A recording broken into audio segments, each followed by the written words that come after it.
Hello everyone, this video is about RRFQ form that is present in the purchase module. So let's start the video with the introduction of the form.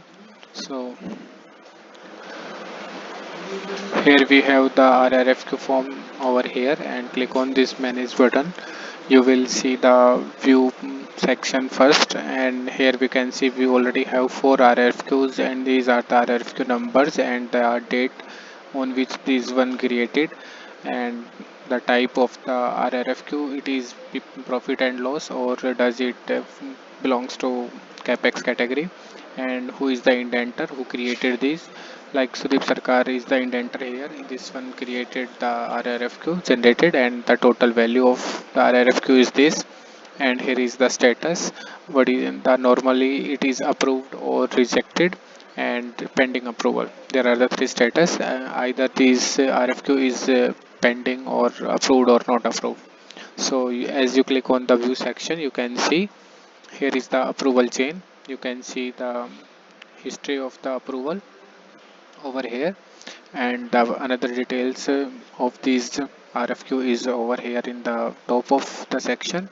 So here is the RFQ number, type, states, and market buying, procurement, and who is the cost head, and the indenter is the Sudip Sarkar, and from which plant does it belong. This belong to tool room and engineering, and what is the budget, and what is the payment terms, etc., and justification and remarks. Also here is the reference document. As you can see, here is the reference document of this check. So this is how you can see the details, and this is the line item. Here for the testing purpose we have added one line item, and the specifications, what is the quantity and what is the unit of that item, and the urgency, is it normal or critical, and here it shows the status of this RFQ. So now we will see how can we create a new RRFQ. So when we will click on this plus RRFQ, this plus new RRFQ button, you will see this page. So first we need to check which RRFQ type we need to generate. Either we are creating capex or we are creating profit and loss. So for example, let's say we are creating capex, then first select the department, and after that the plant, the RFQ date, and the category for which we are creating. Like it's a an capex RRFQ, so the asset belongs to which category. Let's say for computers, and over here select the document, and then add the line items. If there are multiple line items, then click on this plus add item button, and you can see there is another row over here, and you can also cancel by clicking on this button. And now the commercial details is you put budget over here, cost center, department, and who is the cost head, and the reference documents regarding that, and if there is any payment terms, please put over here. And the justification need and business is need is the remarks column. You can add anything related to this RRFQ over here.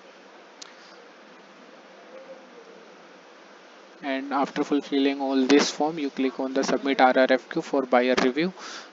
Submit RFQ, your RFQ will get created, and in this view table there will be a new row with name of RRFQ. Those are 26005, and here the status will be pending approval like this. And when you click on this view, you will get to see this, and you will get an option of approve or reject. If you approve, then the status will get changed to approved, and otherwise it will get rejected.